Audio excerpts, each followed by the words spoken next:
The Ahmed Kathrada Foundation has joined a chorus of criticism against this Tottenham deal. It's spurring all layers of society to reject the deal, labeling it a reckless waste of taxpayers' money. Meanwhile, President Cyril Ramaphosa says he doesn't think the billion-rand deal is justifiable. The foundation's Nishan Balton says he hopes the president's words are more than just talk. That his words will go beyond that, and to use the authority of his office to put an end to this madness, but also to probe the governance issues relating to this deal, keeping in mind that, according to some, this is not on the annual performance plan of SA-Tourism, meaning that there could have been no budget allocated to it, nor could there have been a board decision around it, and therefore there are serious governance issues about how Tottenham was chosen, what were the terms and conditions. There certainly doesn't seem to have been something that went out on tender. And therefore, you are dealing with a set of issues that takes you back to digital vibes, that takes you back to all of the issues around the tender irregularities that we saw during COVID. And if this is the case, it is a serious violation of a range of public service regulations and policies. So that's the one set of issues. I think the second set of issues is whether we actually need this, whether the UK market is the target market for tourism, and whether this is the most effective way of doing it. Certainly the SA Tourism Council seems to say that this is wrong, and that our tourism budget, if we want to attract tourists, must actually be towards India and China, because those are the growth markets for this particular country. But I think lastly, as most people are pointing out, if you bring tourists here, and it's a country that's ridden with crime, with bad roads, with load shedding, collapsing public infrastructure, as Songezo Zibi says today, then this deal with an expensive deal with an English club won't solve the issues that will attract tourists to this country. Comparisons to Rwanda, I think, are incorrect.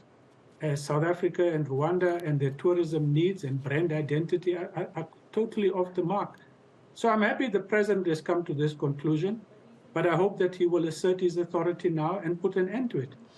Nishan, you mentioned digital vibes, comparing this maybe to something like the digital vibes corruption, but we need to know maybe exactly specifics why you would say something like that, tender irregularities, all of that.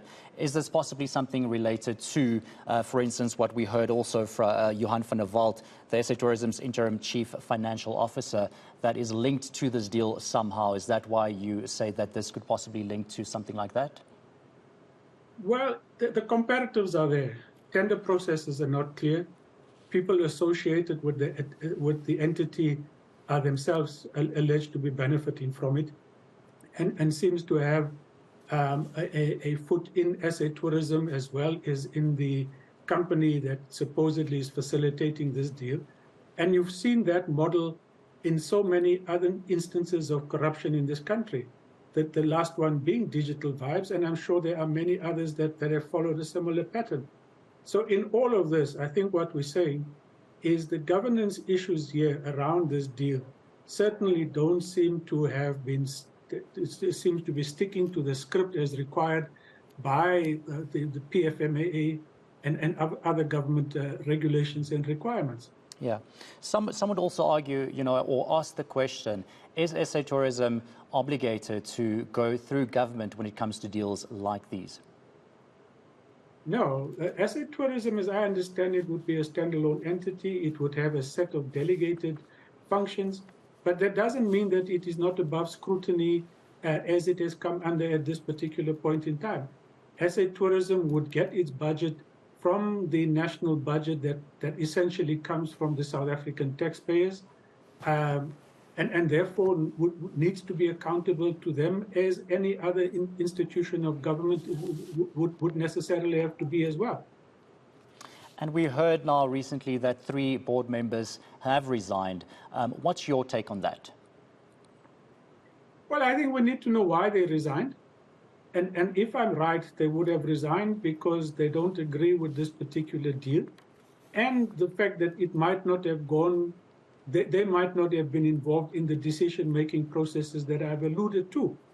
And if that is the case, then I think that they need to move beyond just the resignations, but need to take all of this country into their confidence about why they're resigning, which I'm sure they might have done, but it just hasn't come through, or I'm not aware of it, so that we understand the full state of decision-making flaws that has brought us to this point where I think you've had a national uproar around inappropriate usage or intended usage of R1 billion of taxpayers' money.